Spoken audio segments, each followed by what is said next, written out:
नमस्कार, मैं अनीता कुमारी, शोध छात्रा चौधरी चरण सिंह, यूनिवर्सिटी उत्तर प्रदेश मेरठ से। आज हम पहुँचे हैं भगवान दास मोरवाल जी के पास, क्योंकि मेरा खुद का अपना विषय है भगवान दास मोरवाल के कथा साहित्य में समकालीन विमर्श। जी हाँ, वही भगवान दास मोरवाल जी जिन्होंने संघर्ष किया, हरियाणा में सन 1960 में जन्म लिया और संघर्ष करते हुए दिल्ली तक आ पहुँचे। दिल्ली में एक छोटे से कामकाज से शुरुआत की और आगे चल के एक बहुत अच्छे उपन्यासकार, कहानीकार के रूप में जाने जा रहे हैं। वही हम बात करें इनके संघर्षों की, तो ये कहना बिल्कुल भी गलत नहीं होगा कि कौन कहता है कि आसमां में छेद नहीं किया जा सकता, एक पत्थर तो तबीयत से उछालो मेरे यारों। ये बिल्कुल सटीक इनके ऊपर बैठता है। आइए अब जानते हैं क्या सर ने वाकई में पत्थर को तबीयत से उछाला है, जो इतने अच्छे उपन्यासकार और कहानीकार के रूप में सर समाज में उभर कर आए हैं। आइए जानते हैं। सर नमस्कार, बहुत बहुत आपका धन्यवाद। सर सबसे पहले तो सर आपका नया उपन्यास जी दंड प्रहार, उसके लिए बहुत बधाई सर। सर थोड़ा सा हम पहले ये जानना चाहेंगे कि दंड प्रहार है क्या, और इसके विषय में सर हल्की सी एक चर्चा। देखिए मैं आपको बताऊं कि ये मेरा 12वां उपन्यास है जी। और पिछले वर्ष 24 में मेरा कांस आया था। हाँ जी। उससे पहले मोक्षवन 23 में आया था। तो लगातार मतलब 6-7 वर्षों से मेरा लगभग 1-1.5 साल में एक उपन्यास आ रहा है। तो ये 12वां उपन्यास है। देखिए, दंड प्रहार जिस तरह का शीर्षक है, ये हालांकि जो जानते हैं वो इसका मतलब समझ जाते हैं। बिल्कुल। ये थोड़ा सा प्रतीकात्मक भी है, और जिस तरह का ये आवरण ये है इस उपन्यास का, उससे भी बहुत सारे संकेत पाठक को अपने आप मिल जाते हैं। बिल्कुल, बहुत आकर्षित करने वाला है। और इसमें इसकी जो टैगलाइन है, इस पर विशेष ध्यान देने की जरूरत है कि सभ्यताओं के संघर्ष से उपजी एक नित्य कथा, एक ऐसी कथा जो रोजाना होती है। अब वो कथा कौन सी है, नित्य कथा, उसका इशारा भी पाठक, हमारे जो थोड़े सजग पाठक, वो समझ सकते हैं। दरअसल ये उपन्यास, अगर मैं साफ साफ कहूं तो आज ये 100वां साल चल रहा है। राष्ट्रीय स्वयंसेवक संघ की स्थापना आज से 100 साल पहले हुई थी, और 1925 में। तो एक तरह से ये उपन्यास राष्ट्रीय स्वयंसेवक संघ की शाखाएं जो लगती हैं, उनको केंद्र में रखकर वहां जिस तरह की चीजें, और जो शाखाओं से लेकर और राष्ट्रीय स्वयंसेवक संघ के बारे में जो धारणाएं, तो मैं नहीं कहूंगा, जो कि बातें प्रचलित हैं, तो वो आपको जब कभी उस शाखाओं में जाओगे तो आपको साफ साफ पता चलता है। तो एक तरह से आप ये कह सकते हैं कि यह उपन्यास शाखाओं के बहाने वहां जो इनकी पूरी की पूरी एक तरह से जो उनका जो कहना चाहिए कि कारखाना है हिंदुत्व के नाम पर, विशेषकर राष्ट्रवाद के नाम पर, वो क्या है, आप इस उपन्यास से काफी हद तक इसको समझ सकते हैं। और एक बात और, ये कोई न आरएसएस की कोई आलोचना है, न उसकी प्रशंसा है, और लेखक किसी की आलोचना प्रशंसा में लिखता भी नहीं है। हालांकि मुझे जितनी अपनी रचनाओं के नाम पर जितनी मुझे गालियां पड़ती हैं, मैं ही जानता हूं, आप जानते भी होंगे कि मेरा तीसरा उपन्यास था रेत, जो कि एक कंजर समुदाय को लेकर है, जो अपराधी जनजाति कवि कहलाते थे। उस उपन्यास पर कन्नौज की एक छिबरामऊ तहसील है, वहां मेरे ऊपर मानहानि का मुकदमा दर्ज हुआ।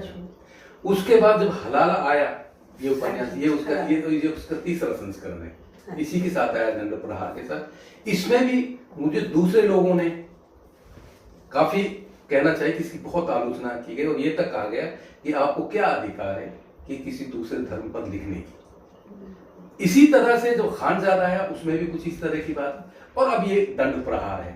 तो इस तरह की जो, जिसने आपने कहा कि जो नए नए विमर्श हैं, दरअसल हम लेखक जो लिखता है, ये काम तो शोधार्थियों को होता है कि वो उसमें किस तरह के विमर्शों को खोजता है, किस तरह के अंतर्द्वंदों का, अंतर संबंधों को, सामाजिक और लेखिक के जो संदर्भ है, उनको वो ढूंढता है। तो ये दंड प्रहार दरअसल, अब चूंकि ये तो अब आप पढ़ेंगे तभी आप बता पाएंगे कि जो मैं कह रहा हूं उसमें कितनी सत्यता है। बिल्कुल सही बात। सर, आपको ये लिखने की कला कह लीजिए या प्रेरणा कह लीजिए, आपको कहाँ से मिली?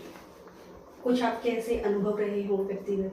देखिए, प्रेरणा मैं समझता हूँ कि ऐसा कुछ भी नहीं है। बिल्कुल। मैं इससे देखिए, प्रेरणा तो उसमें उसके लिए होती है कि आपका लिखने पढ़ने का साहित्यिक कोई ऐसा वातावरण रहा हो परिवार में, और जिस समाज से आप आए उसमें आपने मेरी अगर कभी आप वो पढ़ेंगी मेरी जो स्मृति कथा है, उसमें मैंने इन सब चीजों का बहुत जिक्र किया खुल के कि मेरा कोई इस तरह का साहित्यिक रुचि का या उस तरह का परिवेश मेरा नहीं रहा। लेकिन क्या है कि धीरे धीरे जैसे आदमी एक कस्बाई देहाती युवा अपने आप को अभिव्यक्त करता है, कभी कविता के नाम पर, कभी छोटी मोटी कहानियों के नाम पर, वो धीरे धीरे धीरे जब यात्रा आगे बढ़ने लगी, और वह उस यात्रा को अगर मैं कहूं कि सही दिशा अगर मिली तो वो मिली दिल्ली में आने के बाद। जब मैं 1981 में दिल्ली आया और 85-86 में 1985-86 में जब मैं दिल्ली के कनॉट प्लेस स्थित जो खड़क सिंह मार्ग है, वहाँ जो मोहन सिंह प्लेस है, उसका जो खुली छत का जो कॉफी हाउस है, हाँ जी, और वहां मैंने पहली बार भीष्म साहनी जी को देखा, विष्णु प्रभाकर जी को देखा, और उसमें बहुत सारे पंकज बिष्ट, रमाकांत, बहुत सारे पुराने लेखक वहां आकर बैठते थे, और जो उनके बीच में जो बातचीत होती थी उससे मैंने अपने आप को बहुत सीखा। तो कहीं न कहीं मेरी और जहां तक प्रेरणा की आपने बात कही, देखिए ये मेरा अपना मानना है कि हर लेखक की जो प्रेरणा होती है वो उसका अपना जीवन होता है, अपना समाज होता है।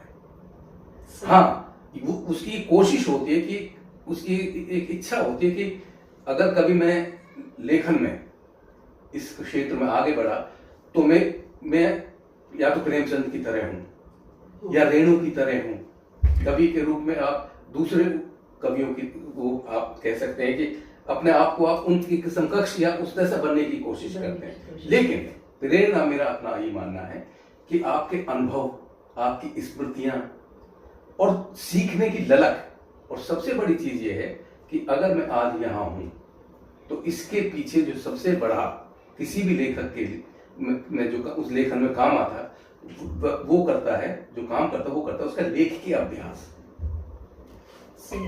अगर मैं आज 1-1.5-2 बरस के अंतराल में एक उपन्यास लिख देता हूं तो कहीं न कहीं वो जो मेरा अभ्यास निरंतरता बना हुआ है।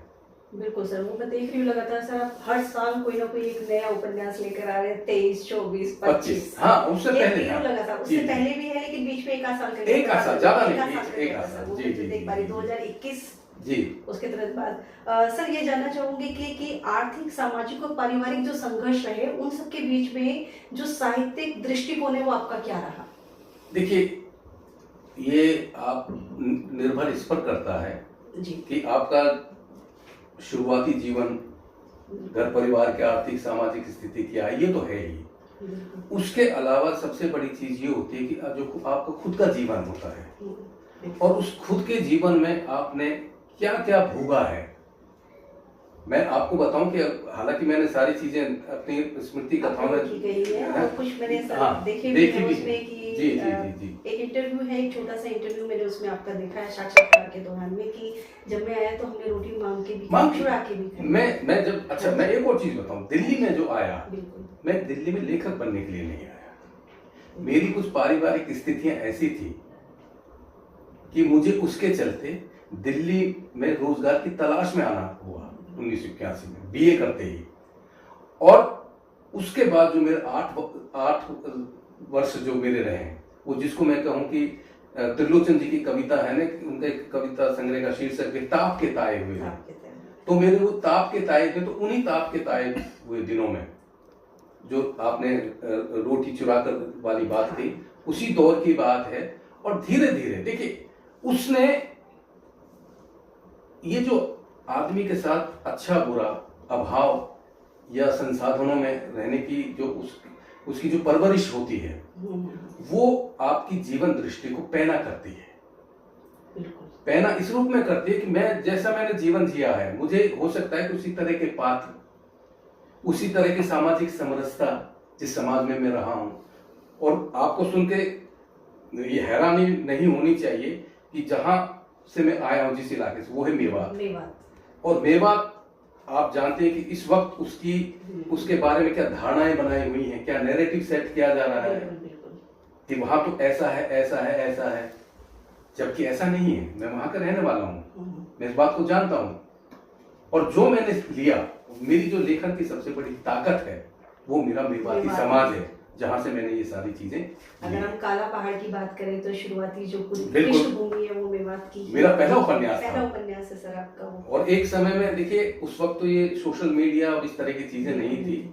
मतलब जिस वक्त वो 1999 में आया था जी, पहला उपन्यास, उस उपन्यास में मैंने 2 चीज नहीं दी थी अपने परिचय में। एक तो मैं करता क्या हूं, एक मैं रहता कहां हूं। और उसका नतीजा ये हुआ कि जो लोग संपर्क करना चाह रहे थे या वो नहीं कर पाए। लेकिन उस उपन्यास ने, पहला ही उपन्यास था, उस उपन्यास ने अगर एक आज भी मतलब 80% जो मेरा जो पाठक है मुझे नाम से नहीं जानता है, आज भी काला पहाड़ से जानता है। और उस काला पहाड़ को एक श्रेय ये जाता है कि जिस मेवात से मैं आया हूं, उस मेवात को समझना अगर है, जैसे मैं नहीं कहता हूं, बिल्कुल सुधी जन कहते हैं कि अगर आपको असली मेवात को जानना है तो काला पहाड़ उपन्यास को पढ़ना चाहिए। तो ये सारी की सारी स्थितियां, नियतियां, आपका घर, परिवार, समाज, ये सारी की सारी चीजें आप वहां से ग्रहण करते हैं और वहीं से आपकी जीवन दृष्टि का निर्माण होता है। बिल्कुल सही बात। सर इसी वजह से ही आपने ज्यादातर जो लिखा है सर, वो दबे, हम कह सकते हैं निचले, हम कह सकते हैं वंचित लोगों के लिए आपने ज्यादातर अपने उपन्यासों में लिखा है। हम बात करें, अगर हम स्त्री विमर्श की तरफ चलें और हम बात करें कि स्त्रियों के प्रति जो दृष्टिकोण है, तो स्त्री विमर्श ज्यादातर सर सभी उपन्यासों में आपने स्त्री विमर्श को रखा है। और जहां तक मैं देख पा रही हूँ, मैंने देखा भी है, काला पहाड़ और खानजादा को छोड़ के। जी जी जी, जी सर इसके बारे में आप कहें। देखिए, ये आपने सही कहा और ये कोई ऐसी मंशा नहीं थी। बिल्कुल, या मेरी कभी मंशा नहीं रही कि भाई मुझे ये उपन्यास स्त्री केंद्रित रखना है। कई बार क्या होता है कि जब आप कथानक या विषय वस्तु चुनते हैं तो वो स्थितियां अपना आप बनती चली जाती है। अब जैसे मेरा दूसरा उपन्यास है बाबल तेरा देश में, हाँ, अब काला पहाड़ में मेरे स्त्री पात्र ना के बराबर है। उसका कारण ये था कि बाबल तेरा देश को लिखने का, हालांकि वो उसका स्क्वेल भी लगता है, उसका दूसरा हिस्सा, और है भी क्योंकि वही पृष्ठभूमि, वही सब कुछ। तो उसका कारण यह रहा कि मुझे किसी मित्र ने ये कहा कि तुम्हारे काला पहाड़ में स्त्री पात्र ना के बराबर है। तो ये बात तुरंत मुझे मतलब मेरी समझ में आई कि गलत तो है नहीं, मेमन है वो बहुत छोटी और ये दूसरे पात्र, हाँ वो उस तरह से, हाँ जैसे सलेमी या जो पुरुष पात्रों का। तो एक तरह से आप ये कह सकते हैं कि उसकी भरपाई के लिए अच्छा मैंने कहा कि नहीं, फिर तो एक और उपन्यास लिखना पड़ेगा।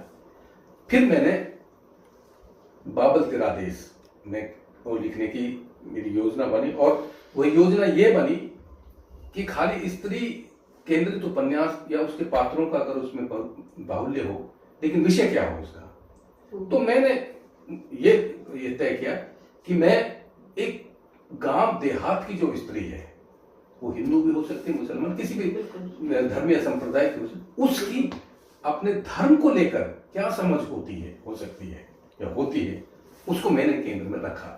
तो इसलिए उसमें बहुत सारे मसाइल, बहुत सारी समस्याएं, अगर हलाला को छोड़ दें बाकी सारी हैं उसमें। तलाक का बहुत विस्तार से उसमें वो किया गया है।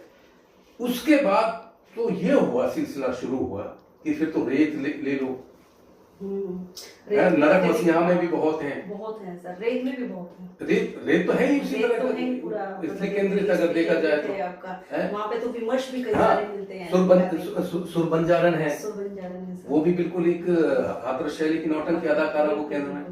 वंचना है, वो भी जो स्त्री संबंधी कानून है और जिसका उनको खामियाजा भुगतना पड़ता है, बिल्कुल सही, उस पर है। शकुंतला को ले लीजिए, वो विशुद्ध रूप से बेटियों को लेकर आधारित है। इस तरह से एक चिड़िया का कांस ले लीजिए, कांस जो हमारे जो हरियाणा के जो पुराना गुड़गांव जिला है, जो उसमें मेव समुदाय है, उसमें आज भी ऐसा कानून है कि जिसके अगर भाई नहीं है जिन बहनों के भाई तो पति और माँ के गुजरने के बाद उनकी जो प्रॉपर्टी है वो ऑटोमेटिकली चाचा ताऊ में शिफ्ट हो जाती है, तो वहां भी वही है। तो ऐसा नहीं है कि ये संयोग ही रहा, और बाद में मैंने एक हद तक धीरे धीरे मेरी छवि ये भी बन गई कि ये स्त्री विमर्श का लेखक है ये पुरुष होने के नाते, जबकि मेरा कभी मतलब कभी मैंने सोचा भी नहीं इस तरह से। मैं तो विषय चुनता हूँ, उसमें पात्र जैसे आते जाते हैं और पात्रों की का जो उसमें जो भूमिका होती है वो उसी के अनुसार वो उपन्यास सर एक चीज वो है जो मैंने भी आपके उपन्यासों में देखे, स्त्री विमर्श तो है ही है, साथ के साथ उसकी समस्या का समाधान भी मेरे को दिख रहा है। जैसे कि वंचना ले लीजिए, वंचना में एक घटना घटित हुई, सदानंद हुए और उनके थ्रू जो भी एक पारिवारिक जो घटना घटती है एक, फिर वही उसका आपने साथ के साथ समस्या का समाधान भी है, अधिकारों से जो है जागरूक भी कराया गया है। देखिए होता क्या है कि उपन्यास का एक काम यह भी होता है, किसी भी उपन्यास मतलब किसी भी रचना का, कि वो अपने पाठक को जिसको कहना चाहिए कि एजुकेट भी करे। बिल्कुल, मतलब खाली अगर जैसे वंचना की बात है उसमें स्त्री संबंधी कानून ही नहीं है, उन कानूनों के क्या दुष्परिणाम हो, किस तरह से उनका दुरुपयोग ही होता है। मतलब स्त्रियों को लेकर जो कानून बनाए गए हैं उन्हीं का ही कई बार किस तरह से उनके खिलाफ इस्तेमाल होता है। तो कहीं न कहीं लेखक की एक भूमिका अपने पाठक को एजुकेट करना भी होता है, समस्याओं से लेकर या जो भी वो मतलब पृष्ठभूमि जो भी उठाता है उसके साथ साथ जानकारी देते और अंततः वो कहीं न कहीं, हालांकि ये कोई जरूरी नहीं है कि लेखक हर रचना में किसी निष्कर्ष पर पहुंचे या किसी का समाधान दे। मेरा ये भी मानना है कि अच्छी रचना वह होती है जो अपने पीछे बहुत सारे प्रश्न छोड़ जाए और पाठकों को बहुत देर तक वो ये सोचने पर या मनन करने पर विवश करे कि अरे ऐसा हुआ है, ये तो हमने सोचा भी नहीं था। सर एक सवाल ये है कि आपकी रचनाओं में स्त्रियों के यथार्थवादी चित्रण के पीछे क्या उद्देश्य रहा है? नहीं देखिए, ये तो हमें मानना पड़ेगा कि जो हमारा समाज है पितृसत्तात्मक समाज, हम चाहे लाख ये कहने कि वैदिक काल में या प्राचीन काल में हमारा ये जो समाज था ये मात्र सत्तात्मक समाज था। अब ये हमें कुछ ऐसी चीजें उनके प्रमाण मिलते तो जरूर हैं, लेकिन जब हम आज देखते हैं तो कई बार वो बात हमें सच नहीं लगती है। और खास तौर से इस देश के विडंबना क्या है कि जो आपने स्त्रियों की जब बात करी, मैं एक चीज ये मान के चलता हूं कि जिस समाज में, जिन समाजों में धर्म का हस्तक्षेप है अधिक है, वहीं स्त्री की स्थिति दोयम दर्जे की है, दूसरे दर्जे की है। और धर्म के मामले में मैं इसलिए कह सकता हूं कि मेरा अपना यह मानना है कि इस धरती पर जितने भी धर्म ग्रंथ लिखे गए हैं सारे सारे धर्म ग्रंथों के रचयिता पुरुष रहे हैं, किसी स्त्री ने कोई धर्म ग्रंथ नहीं रचा। सही बात। इसलिए पुरुष ने उन धर्म ग्रंथों को रचते हुए अपने बचाव के रास्ते पहले ही खोज लिए हैं। अभी जैसे मैं बता रहा था कि अभी जैसे मेरा दूसरा उपन्यास है बाबल तेरा देश में, हालांकि वो शीर्षक जो जन कवि सादर लाए उसको उसकी पंक्ति को लेकर है कि बाबल तेरा देश में एक बेटी एक बैल हाथ पकड़ के दीन जामे परदेसी के गए। वही मैंने उसमें एक कुरान की आयत दी हुई है शुरू में, और उसी के नीचे मैंने यजुर्वेद की एक श्लोक दिया हुआ है। मजेदार ये है कि कुरान और यजुर्वेद की श्लोक और उसकी आयत का अर्थ लगभग एक है, यानी सारे के सारे निर्देश वो स्त्री को दिए गए हैं। और इसी के आधार पर जितने भी आप धर्म ग्रंथ देखेंगे सारे के सारे निर्देश संहिताएं स्त्री को ही लेकर बनाई गई है। और इसके लिए मैं दूसरे धर्म की मैं तो इसके लिए कुरान भी कई बार पढ़ा और भी दूसरी इस तरह की धार्मिक पुस्तकों का मैंने किया। जब मैं कई बार तुलसी को भी पढ़ता हूँ तो वो चीजें वहां भी दिखाई देती हैं। आपने सर एक साक्षात्कार में आपने बताया भी है कि यूं ही मैं पढ़ता चला गया, जैसे कि आधा गाँव मैंने पढ़ा, फिर धीरे धीरे इनको पढ़ा, मैं ऐसे ही पढ़ता चला गया और धीरे धीरे मेरा जो रुचि है वो बढ़ती चली गई और मैं आगे चल के अपने बारे में। देखिए ये आपने एक बहुत अच्छा मतलब ये याद दिलाया मुझे, मैं कहने से इसको चूक गया कि ये इस पर भी बहुत निर्भर करता है कि आपकी पठन पाठन की रुचि क्या है। बिल्कुल। मैं जब कॉफी हाउस में जब बैठते थे, वहां जब बात होती थी और जब सांप्रदायिकता संबंधी बात होती थी, तो मुझे कई बार अजीब सा लगता था, क्योंकि मेवात में इस तरह का, अब की मैं नहीं कह सकता, लेकिन उस दौर में ऐसा कभी हमारे यहाँ इस तरह की संस्कृति नहीं रही। मतलब हम उनको मुसलमान कहते हुए आज भी मैं हिचकिचाता हूँ। तो ये जब हुआ तो अब ये था, और ये कहा जाता है कि लेखक बनने के लिए किसी भी व्यक्ति को पहली शर्त ये, और अनिवार्य शर्त ये है कि उसको अधिक से अधिक पढ़ना चाहिए। और उस पढ़ने से दो चीजें होती हैं। एक तो लिखने वाले को ये पता चलता है कि मुझे क्या लिखना क्या नहीं लिखना है। कहीं ऐसा तो नहीं कि मैं उसी चीज को दोहरा रहा हूं जो पहले लिख चुका है। तो मैंने जब शुरू में, अब क्योंकि इतना तो मुझे जानकारी थी कि ये लगभग 1 दर्जन के करीब उपन्यास हैं, इनको पढ़ा जाना चाहिए, तो मैंने संयोग से जो पहला उपन्यास उठाया वो आधा गांव उठाया, राही मासूम रजा का। हालांकि उसके जो डायलेक्ट हैं, संवाद हैं, शुरू में मुझे थोड़ी सी दिक्कत आई, 5, 7, 10 पेज, लेकिन जब वो डिक्शन, मुहावरा और शब्दावली मेरी पकड़ में आने लगा, तो फिर वो मुझे उसका आनंद ही दूसरा। फिर मैंने दूसरा उपन्यास मैला आंचल उठा लिया। उसके बाद तो जो इस तरह की परंपरा के जो सारे 1 दर्जन के करीब मैंने सारे उपन्यास पढ़ डाले, और उसका नतीजा ये हुआ कि मुझे ये लगने लगा कि ये जो अनुभव इन लेखकों के हैं, वही तो मेरे अपने अनुभव हैं।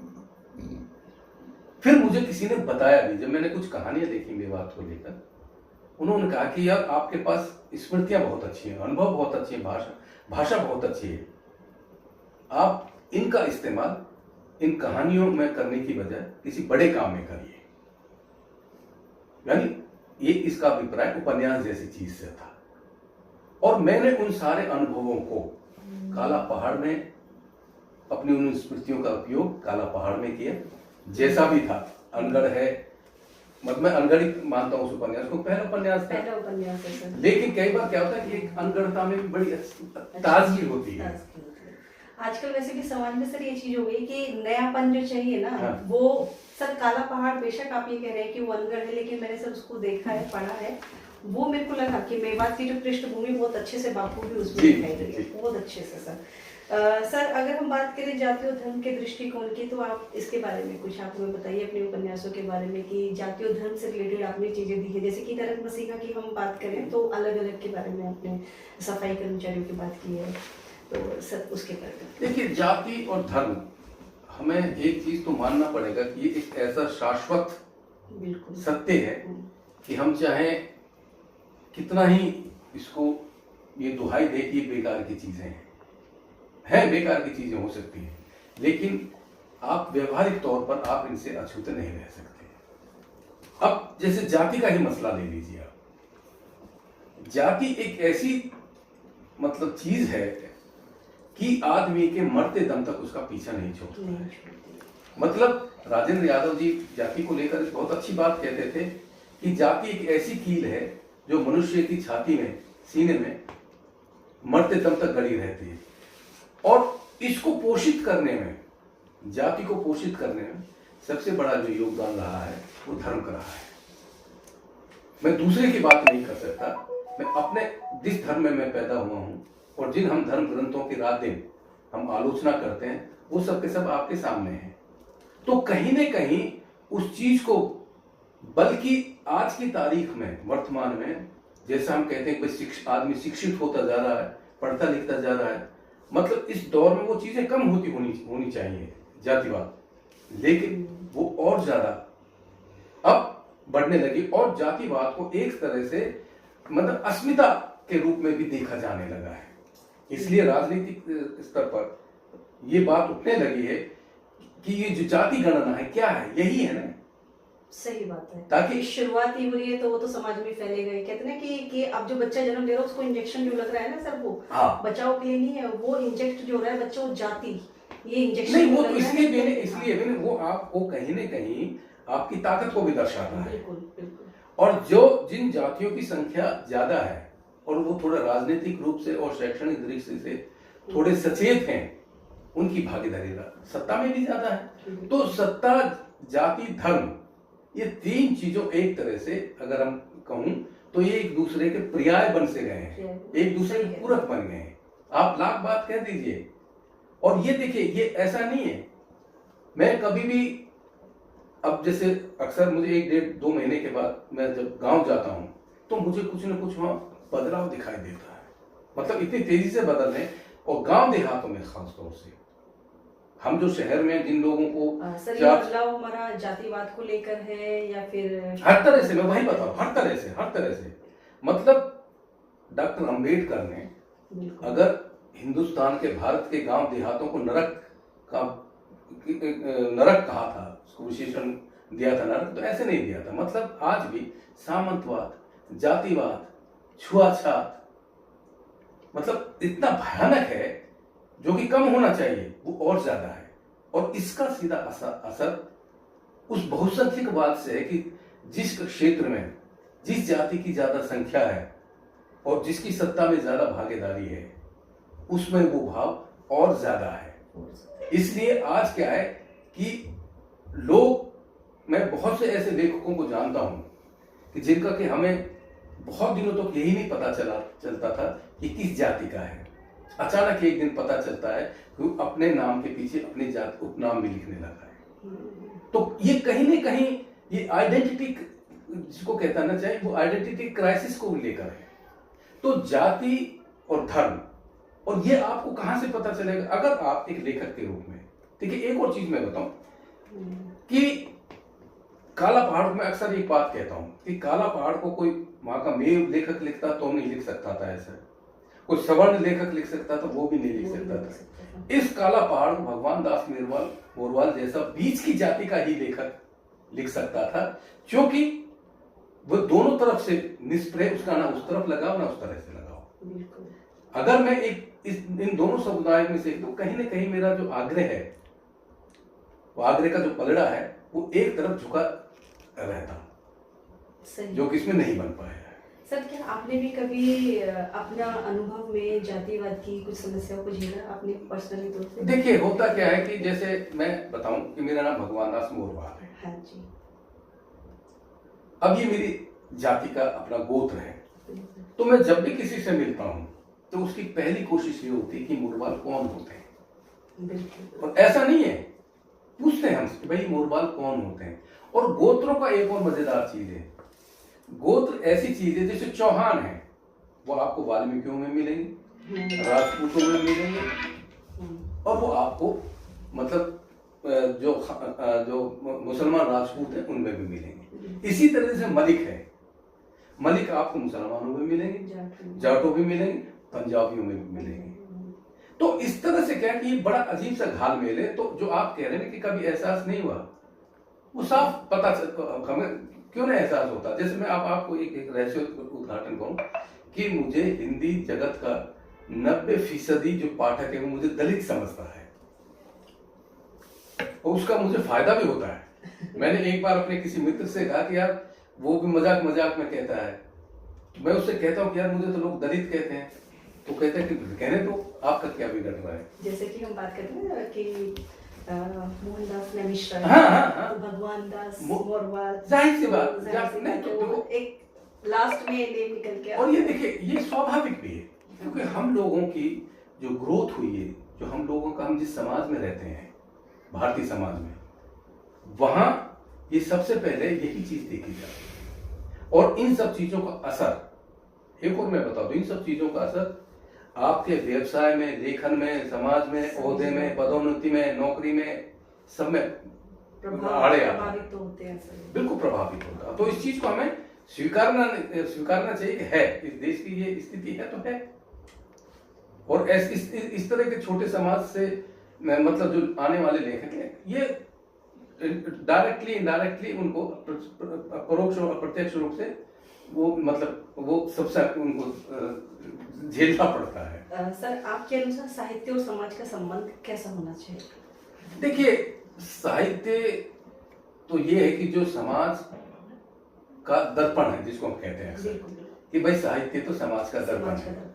अब जहां तक साहित्य की बात है, देखिए मेरा तो ये मानना है, अगर कोई ठीक ठाक ईमानदार लेखक है तो उसे अपने लेखन में निर्ममता बरतनी चाहिए, निष्ठुरता बरतनी चाहिए।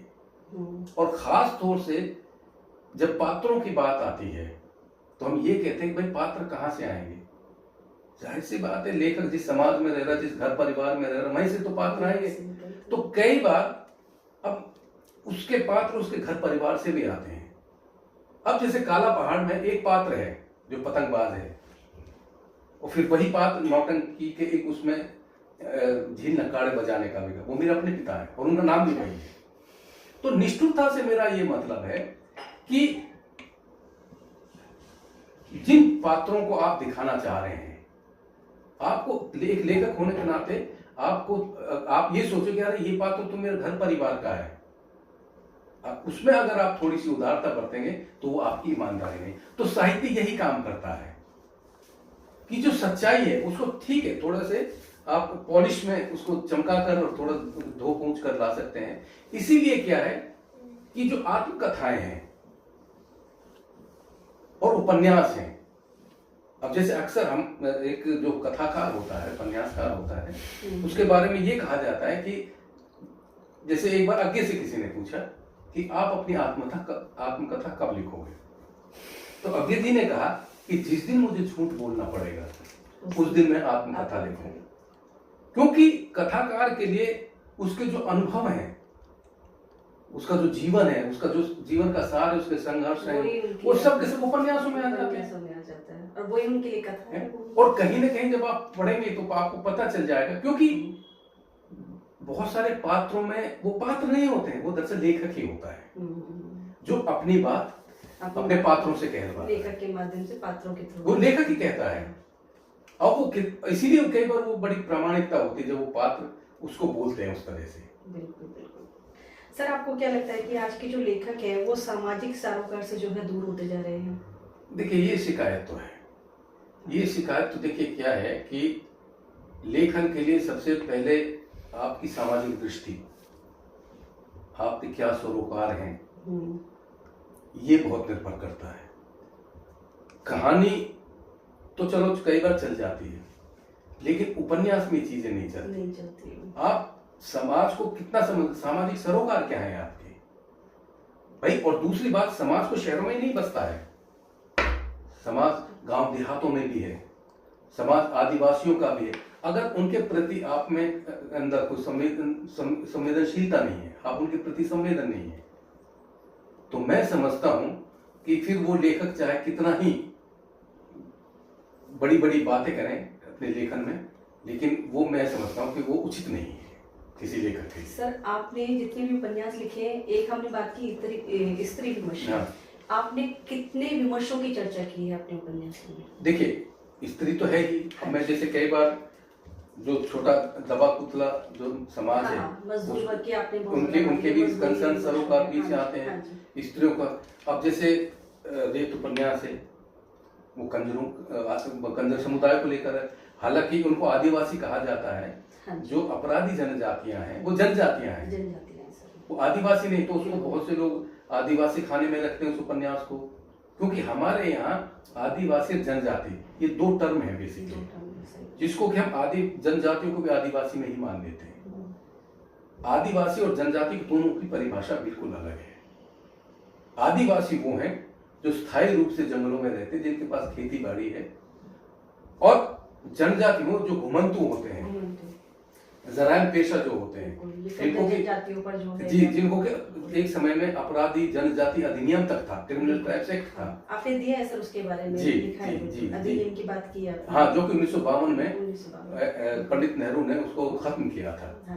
तो इस तरह के गाहे बगाहे, फिर आप देखिए फिर एक पॉलिटिकल विमर्श भी आता है, राजनीतिक विमर्श भी आते हैं, ऐतिहासिक विमर्श, जिसको हालांकि इसको विमर्श आप कहेंगे नहीं, लेकिन जब विमर्श की बात, उसको ऐतिहासिक विमर्श भी। अब जैसे खानजादा है, अब खानजादा जैसे उपन्यासों में, मतलब उपन्यास में मुगल पीरियड से लेकर और रहीम तक का पूरा, मतलब देखिए कि 400 साढ़े 400 साल का वक्फा है।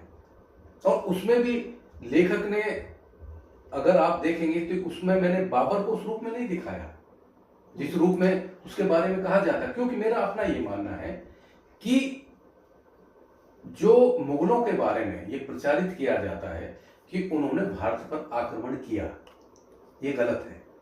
भारत में आक्रमण कहां से किया? तब तो पूरा पूरा भारतवर्ष एक था, काबुल तक भारत का हिस्सा था।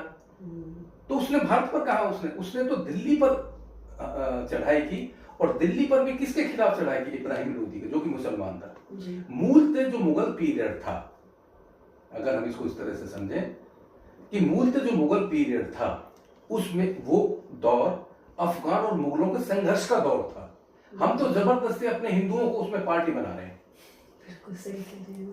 और कुछ सच्चाइयों को हमें स्वीकारना पड़ेगा कि अगर बाबर काबुल से चलकर दिल्ली तक आया तो खुद चल के नहीं आया, उसको राणा सांगा ने आमंत्रित की। बिल्कुल बिल्कुल, उसमें आपने सारा पूरा तो खानजादा में इस तरह की चीजें बहुत सारी। देखिए कई बार क्या होता है ना कि अब जैसे जब आप इसमें पढ़ोगे तो एक आजकल एक राष्ट्रवाद के नाम पर या हिंदुत्व के नाम पर जो तरह तरह के नैरेटिव्स बनाए जा रहे हैं कि ताजमहल तो तेजो महाल्य था, हाँ जी हाँ जी, बीच में भी काफी या गांधी तो ऐसे थे, फलाने थे। तो ये जो इस तरह का काम चल रहा है, इससे अंततः नुकसान ये होगा कि जो आपका असली इतिहास है, और उस इतिहास को आप मुगलों को हटा दो, लेकिन फिर आप भारत में क्या दिखाएंगे? आप कहाँ हैं? आपका संघर्ष कहाँ रहा है? सही बात, सही बात। अगर किसी ने हमला भी किया, अत्याचार भी किया, तो उसको समझे बिना आप भारत को भी नहीं समझ सकते। इसकी मानसिक और भारत की जो सामाजिक संरचना है उसको आप नहीं समझ सकते, धार्मिक संरचना को नहीं समझ सकते।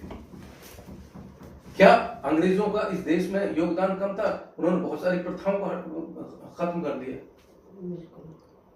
भाई मैं तो ये कहता हूं, और उसी तरह से अगर आप देखिए, मैं इसको इसमें अंतिम बात कहूंगा कि हमारा जो भक्ति काल है, अगर भक्ति काल का जो स्वर्ण युग जिसको कहते हैं, वो मुगलों के ही दौर का था। मुगलों का ही दौर का था, उसी से ही सर ये जन्म है ना, और इसीलिए उसको लोक जागरण भी कहा जाता है। इसीलिए उसको लोक जागरण कहा गया। लोक जागरण इसीलिए कहा गया, जब प्रभावित हो तो उसी की तरफ तो दौड़े, क्योंकि भक्ति काल में ही मतलब कबीर, गुरु नानक से उससे लेकर और तुलसीदास तक की ये परंपरा आगे रसखान तक चलती है।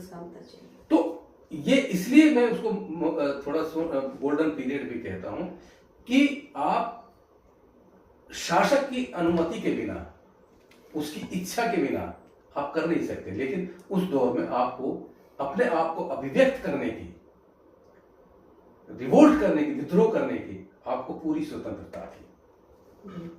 तो इसलिए क्या है कि उसके बाद फिर जैसे अंग्रेज आए, अंग्रेजों ने ठीक हम उनके गुलाम रहे, ऐसा नहीं है कि वो अच्छा, लेकिन उनसे भी तो हमने बहुत सारी चीजें, मुगलों की, हम जब भाषा की बात करते हैं, वो ठीक उस वक्त दौर ऐसा रहा होगा, लेकिन भाषा कोई अकेले एक ऐसी चीज नहीं है। भाषा तो अब हमारा जो पूरा पूर्वोत्तर भारत है, और खासतौर से जब हम हिंदी की बात करते हैं, ये तो लोक भाषाओं से मिलकर बनी है, उसी से निखर कर बनी है, उसी से निखर कर बनी है। तो हमें वो चीजें भी तो अब उसमें अब कहते हैं कि भाई उर्दू तो मुगलों की भाषा थी। अरे भैया, इतिहास नहीं पढ़ते लोग, बात कहाँ थी उर्दू मुगलों के समय में? उर्दू तो इसी देश की भाषा है। वो तो कहते हैं ना कि उर्दू का जन्म जो है मेरठ में हुआ, युवावस्था उसने लखनऊ में बिताई, और ससुराल उसका पाकिस्तान में था, चला गया फिर। तो इन सब चीजों को जब तक लेकर पूरी न्यूट्रल तरीके से, निरपेक्षता के साथ जब तक नहीं देखेगा, उसकी लेखन में फिर उसी तरह की अगर मगर के सवाल आते ही नहीं। डिजिटल रूप में सर हम साहित्य को क्या स्वरूप देंगे एक तरीके से? देखिए, ये एक प्रौद्योगिकी, टेक्नोलॉजी है। अब सवाल इसका है कि उस टेक्नोलॉजी का आप कैसे इस्तेमाल करते हैं। आजकल बहुत खुमार चढ़ा हुआ है एआई का, अलग अलग तरह से। मैं बताऊं, वो तो एआई तो अब की बात है। आपको सुनकर शायद हैरानी होगी कि मैं लगभग पिछले 6-7 वर्षों से कागज पेन का इस्तेमाल नहीं करता। मेरे सामने लैपटॉप रखा है, मैं सारा का सारा काम लैपटॉप पर करता हूँ, और उसका मुझे उस टेक्नोलॉजी का इस्तेमाल का फायदा ये हुआ कि मेरी गति बढ़ी लिखने की, मेरी एफिशिएंसी बढ़ी, मुझे बहुत सारी सुविधाएं हो गई उस चीज को। और सबसे बड़ी चीज ये कि मुझे कोई पांडुलिपि तैयार करने की जरूरत नहीं पड़ती। अगर मुझे भेजना होता प्रकाशक को, एक छोटे से एक पेन ड्राइव में या उसकी सॉफ्ट कॉपी भेज देता हूँ, मेरा आना जाना भी बच गया। तो ये एक टेक्नोलॉजी, अब उस टेक्नोलॉजी को आप किस रूप में इस्तेमाल करते हैं, एआई है या दूसरे, देखिए ये तो समय के साथ साथ ये चीजें बदलती रहती है। और जो अक्सर कहा जाता है ना कि 1960 और 1990 के बीच की जो जन्मी पीढ़ी है, जिसमें कि मैं भी आता हूं, ये एक ऐसी पीढ़ी है 30 वर्षों की कि इन्होंने जो है सारे बदलाव 1960 से लेकर 1990 तक के सारे बदलाव देखे, प्रौद्योगिकी से लेकर सामाजिक में। मतलब हम तख्ती कलम के पढ़ने वाले लोग हैं, आज हम कंप्यूटर पर आ गए हैं। हमसे पहली पीढ़ी नहीं थी वो, और आज की पीढ़ी नहीं, उन्हें तख्ती कलम का कोई मतलब नहीं, सुरेख और इमला का नहीं पता, उन्हें वर्तनी का नहीं पता। भाषा का तो माशाअल्लाह कहना ही क्या, तवर्ग और मतलब व्याकरण संबंधी और वर्तनी का तो ऐसा मतलब हालत है कि उसका अंतर ही नहीं पता कि हम व्याकरण संबंधी भाषा क्या होती है। हम एक तरह से चले तो रचनात्मक दृष्टिकोण भी हम देख सकते हैं कि साहित्य में कि वर्तनी से रिलेटेड कहें, चाहे हम शैली कह दें, भाषा शैली कह दें। नहीं देखिए, मैं व्याकरण संबंधी ये बात करूं कि अगर मान लीजिए आप संपादक लिखेंगे, बिल्कुल, तो पहली बात तो ये कि जो पवर्ग में जो पंचम अक्षर है मैं उसका तो इस्तेमाल ही बंद हो गया। बिल्कुल, संपादक अब आधा मैं से थोड़ी लिखती हैं, तो आप नंबर आप आधा मैं थोड़े नए आधा मैं और मैं नहीं लिखते हैं, ऊपर चंद्र बिंदु अनुस्वर से करते हैं। तो इसने ठीक है, आप मान्य कर लो, ठीक है, लेकिन ये भाषा का को मतलब विकृत करने वाली बात है। अगर आप हिंदी को संस्कृत की जननी मानते हैं, तो भाई उसके कायदे कानून नियम शर्तों का तो पालन करिए। सही बात है। तो ये और तो इसलिए भाषा के रूप में वही काम वर्तनी में भी आती है। और सबसे ज्यादा बुरी हालत प्रकाशन जगत में है। हर प्रकाशक की अपनी अलग से वर्तनी होती है, एक रूपता है ही नहीं। तो इससे होता क्या है कि जो आपकी भाषा को नहीं जानता है वो प्रभावित हो, और वो जो उसको समझने की या पढ़ने की कोशिश, तो उसकी समझ में नहीं आता कि यह सही कौन सा है। सर मेरी एक चीज और है कि आपके जो उपन्यास है सर, उसमें जो हम भाषा शैली की बात करें, जैसे कि हम हलाला में नजराना, जब उनका हलाला की बात चल रही थी, तो एक डमरू एक अपने आप में पात्र है, उनका नाम दिया गया कलसेंडा। जी। हाँ जी।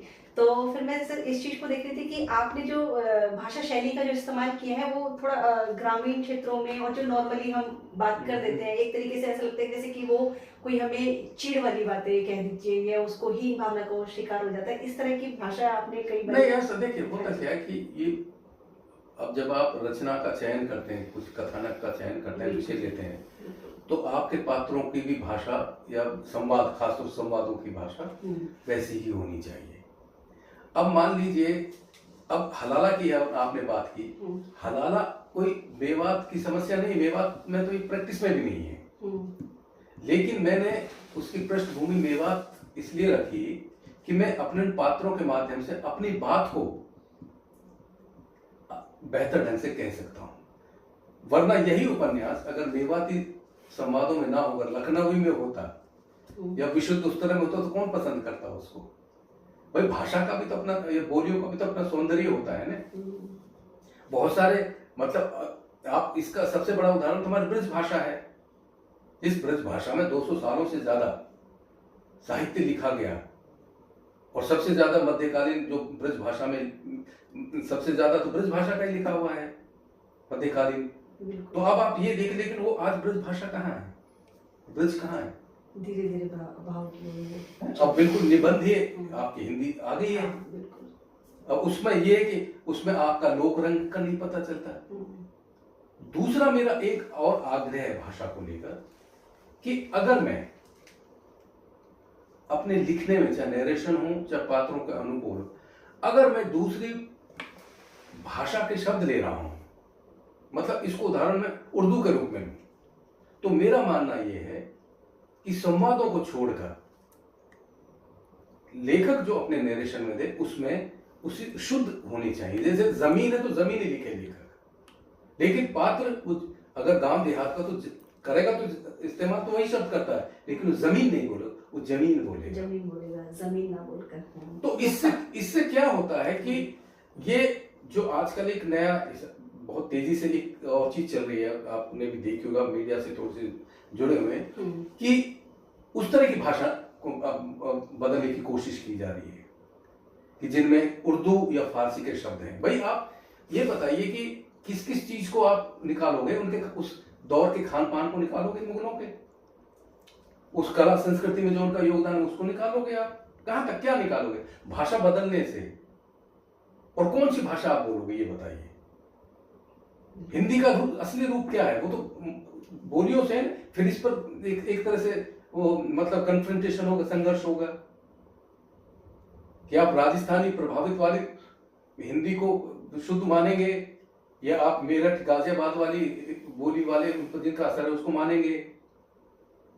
तो हिंदी की भाषा की खूबसूरती ये भी है कि जो उसके अलग अलग जो छोटे छोटे रूप हैं, भाई हिंदी भी तो जो एक बड़ी नदी बनती है, छोटी छोटी इन छोटी छोटी सरिताओं नदियों से तो मिलकर बनती है ना, तो हमें उनका भी सम्मान करना चाहिए। सर आपकी जो भाषा और शिल्प को लेकर आलोचकों की क्या राय रही है?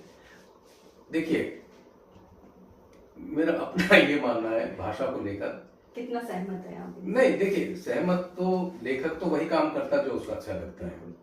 मैं आपको बताऊं कि जब मैंने काला पहाड़ लिखना शुरू किया था और जब मैं इसमें आपके मेवाती के संवाद दे रहा था, तो उन संवादों को देते हुए मेरे मन में एक बहुत बड़ा एक संकोच और डर था कि पता नहीं हिंदी का पाठक इन मेवाती संवादों को समझेगा कि नहीं समझेगा। लेकिन मेरे अंदर एक विश्वास पर यह भी था कि जब हम आधा गांव के पात्रों के संवादों को बड़ी आसानी से रस ले लेकर उनका वाचन करते हैं, पढ़ते हैं, या मैला आंचल का या काला जल का या जो इस तरह की अलग अलग जगहों का है, तो फिर मेवाती को क्यों नहीं समझने में दिक्कत नहीं होनी चाहिए। और उसका परिणाम फिर यही हुआ कि जब वह उपन्यास आया तो सबसे ज्यादा रस पाठकों ने उसकी भाषा का ही लिया। अभी जैसे मैंने एक चीज मैं बताऊं इसी प्रसंग में कि मैंने अभी एक रसखान को लेकर एक उपन्यास पूरा किया है, रसखान को हो गया है। अच्छा। अब रसखान चूंकि ब्रज के कवि थे और पूरा का पूरा उनका जो जीवन है वो गोकुल और महावन पूरा इलाका था उसमें बीता है, पूरे 55-60 साल उस आदमी ने मतलब ब्रज में बिताया। अब जाहिर सी बात, और उनका पूरा का पूरा काव्य भी ब्रज में ही। तो अब आप ये बताइए कि अगर जब आप पात्रों को लेंगे और खासतौर उस दौर के, आप भी तो चलो फिर भी ठीक है, आप जो नगरीय जो ब्रज बोली है उससे काम चला लेंगे, लेकिन उस दौर में तो ऐसी बात नहीं थी। तो अब आप ये देखें, अगर उसमें मैं अपने पात्रों से रसखान से दूसरे चाहे गुसाई विठलनाथ हों, अगर उनसे मैं ब्रज के संवाद नहीं दूंगा तो ये ना तो मैं रचना के साथ न्याय कर पाऊंगा ना उन पात्रों वहाँ की भाषा शैली और उन सबके पूरे परिवेश को तो सर लेना पड़ता है। जाहिर सी बात है भाई, जब हम उनके विषय के बारे में लिखेंगे तो उनका जब उनके काव्य को स्वीकार कर रहे हैं और यही खूबसूरती होती है, तो मैं समझता हूं कि इसमें ऐसा नहीं होना चाहिए कि पाठकों ने, देखिए अब अगर मैं आपको कहूं कि मेवात की पृष्ठभूमि पर सीधे सीधे मेरे 3 उपन्यास हैं, काला पहाड़, बाबल तेरा देश में, हलालों, एक कांस, चौथा। आप इन 4 उपन्यासों को लीजिए, इसकी सबकी संवादों की भाषा मेवाती है। तो कहीं न कहीं अब ऐसा नहीं है, और लोगों ने उसको स्वीकार भी किया और उसका रस भी लिया। जो बोलियों का, भाषाओं का जो एक आनंद होता है ना, वो ऐसे ऐसे शब्दों का होता है कि जिसका कि आप अनुवाद नहीं कर सकते। बिल्कुल सर, आपकी कहानी वो स्मृति कथा में पक्की जेठ की गुलमोहर, पक्की जेठ का गुलमोहर, जी जी, पक्की जेठ का गुलमोहर जो है, सर मैं अगर इसकी बात करूं, इसके साथ पार्ट 2 हमने देखे हैं, उसमें जो शुरुआती है और एंड पर सर एक जो चित्र बन के आता है और साथ में एक पीछे वो ताप के ताए हुए दिन। हाँ जी, ये सर इसका क्यों सर, ऐसा क्यों? देखिए इसका समाप्ति का और शुरुआती का, देखिए क्या है कि जो मैं समझ पा रहा हूँ, मैं हालांकि उसका सही उत्तर आप दे पाऊंगा नहीं दे पाऊंगा या उसको मैं कह पाऊंगा नहीं। देखिए मेरी उस स्मृति कथा के दो हिस्से हैं। एक हिस्सा है जब मैं दिल्ली आने से पहले का, बिल्कुल, जब मैं दिल्ली नहीं आता नहीं आए हूँ, थे आप। और एक हिस्सा जब मैं दिल्ली आ जाता हूँ। तो जहां से दिल्ली आने की स्मृतियां संस्मरण शुरू होते हैं 81 से पहले, 81 से, और वही वो दौर था, ताप के ताए हुए दिन, जिसमें मैंने, यानी कि संघर्षों के दिनों की जो बात है, मतलब उसमें सेकंड पार्ट में सेकंड पार्ट जो और खास तौर से 8 वर्षों, क्योंकि मेरा ये मानना है कि देखिए, ईमानदारी की बात है कि व्यक्ति का संघर्ष तब तक होता है जब तक उसका रोजी रोटी का हिसाब किताब जुगाड़ सही नहीं होता है। जैसे ही उसको अच्छी नौकरी मिल जाती है, ठीक ठाक घर चलना शुरू होता है, सारे संघर्ष गायब हो जाते हैं। लेकिन उसका एक फायदा ये भी होता है कि उसने मेरे रचनात्मकता में बहुत मदद की, स्थायित्व में। क्योंकि 87 में जब मैं केंद्रीय समाज कल्याण बोर्ड की पत्रिका समाज कल्याण में जब मैं आया, मैं एक्चुअली उसमें था प्रोडक्शन असिस्टेंट, प्रस्तुति सहायक, जिसका कि काम मैगजीन का लेआउट बनाना, प्रूफ रीडिंग करना वो था। तो एक तो अपने आप की पसंद का काम मिल गया वो, और दूसरा ये कि उसने भाषा के स्तर पर मैंने सीखा भी बहुत। और एक और चीज मैं बताऊं कि मैं इसी मेरठ यूनिवर्सिटी से मेरी पीएचडी का भी रजिस्ट्रेशन हो गया था। अच्छा। और उसका विषय था, आपकी तरह मुझे भी एक जमाने में पत्रकार बनने का बड़ा शौक था, और मैंने अपना जो विषय रजिस्टर कराया था वो कराया था हिंदी पत्रकारिता को दिल्ली का योगदान। अच्छा। तो कई लोगों ने कहा भाई दिल्ली का क्या योगदान हो सकता है, और आपको यकीन नहीं होगा कि जब तक मेरा रजिस्ट्रेशन होता, मैंने कम से कम 1000 पत्रिकाओं की सूची बना ली थी, 1000 की लगभग लघु पत्रिकाओं की, और बहुत उस दौर के बहुत सारे प्रवेशांक मेरे पास हैं। लेकिन दुर्भाग्यवश कहिए या कुछ भी कहिए, वो वहाँ कुछ मेरठ में कुछ एक पहले तो बीसी की डेथ हुई, फिर वहाँ एक सांप्रदायिक दंगा हो गया था, ये 90 के आसपास की बात है। फिर मैं वहाँ लौट के नहीं गया, और बाकायदे मेरा रजिस्ट्रेशन ये होना होता है कि भाई आपका किसी कॉलेज में एडमिशन, तो लाजपत राय जो कॉलेज है साहिबाबाद का, उसमें उसका मैं एक तरह से वहाँ मेरा एडमिशन उस तरह से कराया गया था। उसकी सारी मेरे पास फीस सब कुछ है।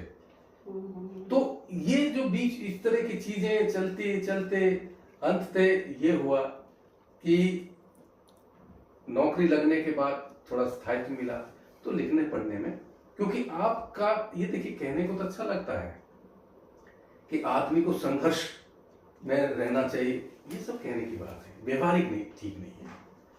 क्योंकि अकेला आदमी तो चलो जैसे तैसे गुजर बसर कर लेगा, लेकिन जो उसके पीछे वास्तविकता में जो है ना, जो उसके पीछे परिवार है, बिल्कुल, उनके लिए तो समय पर खाना चाहिए, समय पर मकान का किराया चाहिए, वो आपके संघर्ष नहीं पैदा होगा, उसके लिए एक स्थायी नौकरी आपके लिए जरूरी है।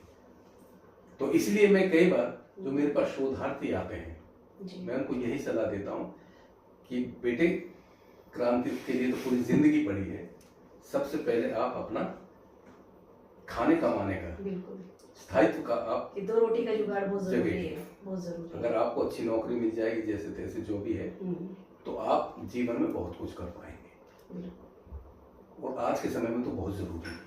सर वास्तविकता भी यही है, अगर आपके पास जो है खाने का नहीं होगा तो आप दूसरों को पहले कैसे देंगे? पहले तो आपको खुद का कमाना पड़ेगा। भूखे पेट भजन होए ना गोपाल। बिल्कुल सही बात है। भूखे पेट तो भजन भी नहीं होता, बाकी तो मेहनत का काम है। बिल्कुल बिल्कुल। सर आपका सबसे पसंदीदा उपन्यास? नहीं, मैं ऐसा कुछ नहीं कह सकता। देखिए, ये तो फिर वही बात होगी कि वो जो बना बनाया उत्तर होता है कि आप किसी की माँ से ये पूछें, 5 बच्चों या 6 बच्चों की माँ से ये पूछें कि आपका सबसे प्यारा बेटा कौन सा है, तो आपके लिए सारे ही उपन्यास? तो एक माँ के लिए तो सारे बच्चे बराबर के होते हैं। हाँ, किसी में उसका लाड़ ज्यादा होता है।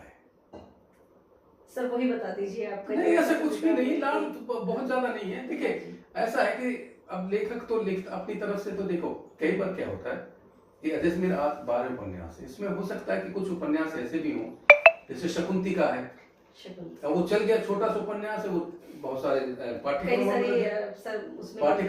हलाला को मैंने इसलिए मतलब ये तब लिखा था कि थोड़ा गैप हो रहा था, तो वो गैप थोड़ा भरने के लिए फिर इसको लिखा गया, लेकिन ये भी चल निकला। और फिर मुझे एक बार 2014 के बाद मेरा नरक मसीहा आया था। एक हमारे मित्र हैं professor Anoop Beniwal, IP university में अंग्रेजी के प्रोफेसर हैं। उन्होंने एक बात कही थी कि मुरवाल जी आप अपनी पेस बढ़ाइए, लिखने की गति बढ़ाइए। अच्छा। क्योंकि मेरा पहला उपन्यास आता 1999 में, दूसरा आता 2004 में, कितने साल का अंतर हो गया, 4-5 साल का। तीसरा उपन्यास रेत वो आता 2008 में, वो भी लगभग 3-4 साल के। और 2014 में आता नरक मसीहा, चौथा उपन्यास। 1999 से लेकर 14 साल में सिर्फ 4 उपन्यास आते। तो जब उन्होंने ये बात कही तो मुझे उनकी बात में दम लगा और मैंने उस पर अमल किया। और फिर उसके बाद देखिए कि उसके बाद हलाला आता है 2016 में। 16 से लेकर 25 तक 7-8 साल में लगभग उतने ही उपन्यास हो गए, यानी 9 साल में 8 उपन्यास। सर मैंने एक फेसबुक पे, हम क्योंकि डिजिटल का जमाना है, फेसबुक पे मैंने सर पढ़ा था आपके जो सब लोग मतलब फेसबुक पे आपने डाला उपन्यास ये तो किसी ने सर उसमें लिखा था बीच में कि इतनी जल्दी जल्दी उपन्यास कहाँ से, तो आपने आंसर दिया था कि कोई आ जाता है देखता और जो है वो लिख के चला जाता है। अभी किसी मित्र ने फेसबुक पे कमेंट किया था कि यार तुम खुद ही लिखते हो ये कहा। तो मैंने मजाक में कहा था कि नहीं भाई, एक प्रेत पाला हुआ है, वो आता है वो लिख जाता है। तो ये देखिए मैं बताना वही चीज है कि लेखन सबसे पहले मांगता अभ्यास। बिल्कुल। अगर आपको लिखने का अभ्यास नहीं है तो आपके मन में चाहे कितने ही विचार आते हों, आप उसको नहीं लिख पाओ। इसलिए मेरी कोशिश ये होती है कि मैं जो भी उपन्यास उठाता हूँ, चाहे 4 महीने लगे, चाहे 6 महीने, चाहे 8, मैं उसको पूरा ही करके दम लेता हूँ। क्योंकि अगर संयोगवश या किसी कारणवश आपके बीच में कोई अंतराल, लंबा अंतराल आ गया, तो आपकी कथा जो आप सोच कर चलो बिखर जाती है। बिल्कुल। आपको फिर दोबारा से सारे सूत्र जोड़ने पड़ते हैं। तो इसलिए क्या है कि फिर जब कहानी जब अपनी उस पर मुख्य मार्ग पर आ जाती है तो फिर लेखक को कुछ करने की जरूरत नहीं है। फिर तो उसके पात्र और कथा अपने आप ही लेखक की उंगली पकड़कर आगे दौड़ता चला जाता है। बिल्कुल। सर अंत में मेरा एक प्रश्न ये है कि भविष्य में आप किन किन विषयों पर अपना योगदान देना चाहते हैं? देखिए अभी रसखान के बाद, क्योंकि मेरी एक थोड़ी सी मैंने रहती है कि मैं ये लिखता हूँ आगे क्या करेंगे। और फिर एक ये भी है कि बहुत से लोग मित्र ये कहते हैं तुम बहुत तेजी से लिखते हो, बहुत लिखते हो, तो मैं ये कहता हूँ भाई फिर हम करें क्या? लिखने के अलावा मैं क्या करूं बताइए?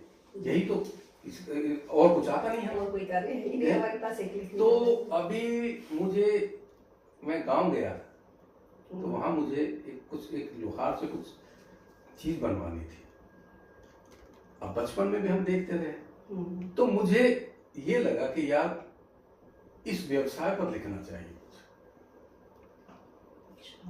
कैसे कैसे, क्योंकि ये अक्सर ये भी कहा जाता है कि जो हमारे आर्टिजन्स हैं, जो इस तरह के जातियां हैं, उनके व्यवसायों पर नहीं लिखा गया है। तो एक तो मेरे मन में ये है, और उसका मैंने शीर्षक भी सोचा हुआ है, चाहे तो मैं डिस्क्लोज कर सकूं, लोहगंध मैंने उसका शीर्षक रखा हुआ है, रखने की मेरी वो है। और फिर इसी के साथ एक दिन बातों बातों में ये किसी मित्र ने कहा, हालांकि मेरे मन में भी था जब मैं यहाँ रहा हूँ, क्योंकि सारा बदलाव मेरे सामने हुआ। द्वारका हमने सब 1984 के दंगे मैंने यही देखे हैं, तब तक 81 में आ गया था, बदलता हुआ दौर भी देखा। तो ये दिल्ली का विस्तार और यहाँ जो गांव अब शहरों का रूप ले चुके हैं, उनका बदलाव सामाजिक, पारिवारिक, और फिर उसके बाद धीरे धीरे विस्तार एनसीआर तक हो गया है, गाजियाबाद, गुड़गांव सब एक हो गया है। तो एक हमारे मित्र ने कहा अभी 5-7 दिन पहले की बात है कि कभी यार आप इस पर भी लिखने की कोशिश करो कि ये जो गांवों में जिन लोगों की जमीनें बिकी हैं, खासतौर से पहले कृषक थे, किसान थे, और उनमें जिस तरह की उनकी संतानों में दुनिया भर की व्याधियां पैदा हो गई है, कैसे वो पूरा का पूरा स्ट्रक्चर जो है, सोशल स्ट्रक्चर, मतलब वो असंतुलित होता जा रहा है। किसानों के बच्चों के किसानों के अच्छा, बच्चों के मतलब जो वो पैसा मिला वो उनके तक, तो बच्चे जो हैं उस पर अब देखिए जैसे परेशानियां अब जैसे नहीं, पर जैसे मैं बताऊं कि जब लोगों की जमीन बिकी, बिल्कुल एक तो ये कहा जाता है कि जो आदमी, जिस आदमी का जीवन अतीत मतलब गरीबी में गुजरा है, अभाव में गुजरा, उसको अभिशाप के रूप में लेता है। और जब उसके पास आर्थिक संपन्नता आती है तो सबसे पहले उस अभिशाप के चलते जो ऐब हैं उनको सबसे पहले वो ग्रहण करता है। शराब पीना, जुआ खेलना। फिर जब अच्छा पैसा आ जाता है तो सबसे पहले वो काम क्या करेगा, जो अच्छा खासा मकान है उसको तुड़वाकर बढ़िया मकान बनवाएगा। फिर उसके बाद वो क्या करेगा कि और पैसा आ गया, अब उसकी महत्वाकांक्षा होती कहीं राजनीति में हाथ आजमाने की। फिर वो पैसे वैसे देकर उसे चाहिए अपनी गाड़ी पर किसी भी पार्टी का, राजनीतिक पार्टी का झंडा, उसको वैचारिकता से कोई लेना देना नहीं है। फिर वो किसी मंडल अध्यक्ष हो जाएगा, जिला अध्यक्ष हो जाएगा। तो ये मेरे फिलहाल उसमें ये दो सोच रहा हूं कि इसको किस तरह से मतलब अंजाम दिया जाए इन विषयों को, क्योंकि इन पर थोड़ा सा स्टडी करने की भी तो बहुत जरूरत है। सर, जैसे कि आप भीष्म सहानी जी को आपने बताया कि मेरे को फर्स्ट टाइम मिले, क्योंकि उन्होंने सबसे ज्यादा सर मजदूर वर्ग, तमस ले लीजिए, हानुश ले लीजिए, सबसे ज्यादा उन्होंने उसी के विषय में चर्चा की है। तो सर कहीं थोड़ा बहुत आपने मजदूर वर्ग पे जो लिखा, कहीं वहां से प्रभावित या उनकी कोई बात हो जिससे आपने लिखा हो? देखिए बेसिकली क्या है कि भीष्म जी भी या हम सब बेसिकली मतलब मूल थे तो हम निम्न मध्य वर्गीय, बल्कि मैं तो मध्य वर्ग में, मैं तो निम्न वर्गीय हूँ। वो निम्न मध्य वर्गीय क्योंकि भाई वो पढ़ लिख गए तो कुछ। लेकिन क्या है कि कुल मिला के अगर हम देखा जाए तो हम सब लोग उसी दौर से गुजरे हैं। और जो जिस आदमी ने गरीबी देखी हो, अभिशाप इस तरह की, वो कभी सांप्रदायिक नहीं हो सकता। सांप्रदायिक होने के लिए आप देखिए अक्सर जो अघाया साधन संपन्न व्यक्ति है वो बात दूसरे को उनके प्रभाव में आकर दूसरे लोग भी आने लगे। लेकिन सबसे ज्यादा जिसको मध्य वर्ग कहते हैं, जैसे मैंने इसी उपन्यास में दंड प्रहार में ये दिखाया है कि किस तरह से वो कल्चर, घृणा, नफरत, वो सब हमारे जो शहर हैं उनकी सोसाइटीज में भी घुस गया है। आप अगर देखिए कि अगर कभी आप बहुत बारीकी से किसी सोसाइटी का आप अध्ययन करिए तो आपको ये चीजें सबसे ज्यादा वहां मिलेंगी। सर बहुत बहुत धन्यवाद। तो ये थे हमारे साथ में भगवान दास मोरवाल जी, जिन्होंने हमें बताया सारी अपने उपन्यासों की, अपनी कहानी की, सबके बारे में चर्चा की और बताया कि मेरे उपन्यासों में कौन कौन सी चीज़ें, जो विषय है, जो पात्र हैं, क्या क्या विशेष रूप से रहा है। और सर ने इस समाज में अपने उपन्यासों के द्वारा किन किन यथार्थ चीज़ों को भी दर्शाया गया है। वहीं सर ने ये भी बताया कि आगामी भविष्य में वो किन किन विषयों पर अपनी नया योगदान साहित्य के रूप में देना चाह रहे हैं। और सर हमारी बहुत बहुत शुभकामनाएं हैं कि दंड प्रहार जो है सर का जो 12वां उपन्यास है, एक बार और इसको दिखा देते आगे बहुत बहुत बहुत अच्छे से सर ये समाज में नाम करके आए। और सर बहुत बहुत धन्यवाद आपका। सर हाँ, आपका भी बहुत बहुत